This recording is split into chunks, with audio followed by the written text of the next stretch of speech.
just also wanted to look at what this verdict and this change of guard, so to speak, really means for India. In fact, before I go back to you, John, let's take a look at this set of graphics to understand what could be the ramifications of this change of guard in the UK.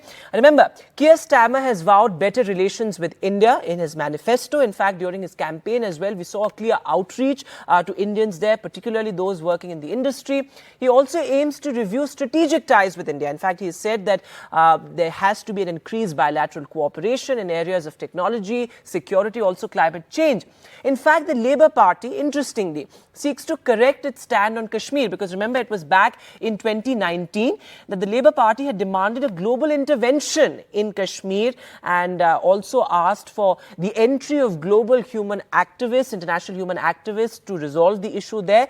But Starmer has vowed to review that entire stand as well. He's also committed to a free trade agreement. Remember, that is something that India is looking very, very closely at, because the free trade agreement talks are in their last stage. In fact, Rishi Sunak pursued that very aggressively. And this change of guard comes right amid the final stage of the India-UK free trade agreement talks, which could really transform the trade potential of this alliance between India and the UK.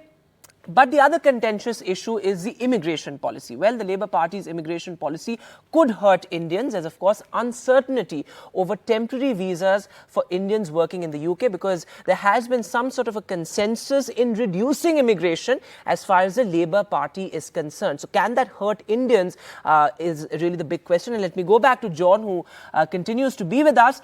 John, how do you look at the ramifications of this change of guard on India? India and UK, of course, have shared a close relation, a close bilateral relation in the past 2-3 years, particularly with Rishi Sunak sort of very aggressively pursuing the free trade agreement as well.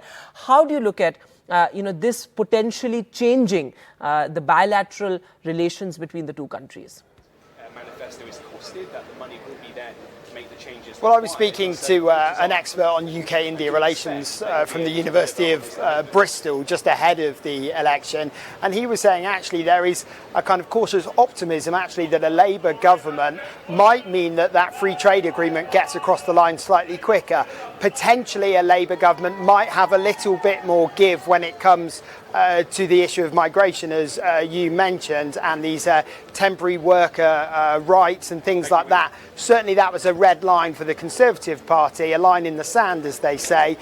For the Labour Party, it might be that they're able to adjust things slightly and maybe give some concessions in order to get this wider beneficial agreement in place. So that is certainly one theory that might happen. But there has been warnings from these experts who look at UK and Asia relationships, and they have said that actually the UK probably is going to be looking towards Europe to try and reset relations there after a slightly frosty time between the UK and the EU under the Conservatives, after Brexit, of course, and getting that done. And then, of course, the actual first foreign trip we're expecting the Prime Minister to make, the new Prime Minister, he is due in Washington, D.C. next week at the NATO summit. So that is something, obviously, he's going to be there announcing himself on the world stage, talking to the Americans, but also meeting other world leaders as well. Absolutely. So experts sort of cautiously optimistic as far as this mandate is concerned vis-a-vis India. But as you say, this is a new geopolitical reality, and the Labour Party might have to make some sort of adjustments as far as its previous stands and previous manifestos are concerned, because earlier, of course, the Labour Party took a very hard stand as far as the Kashmir issue is concerned. But Keir Starmer, even in his campaign, reached out to Indians, and that is certainly a positive sign there. Thanks very much, John.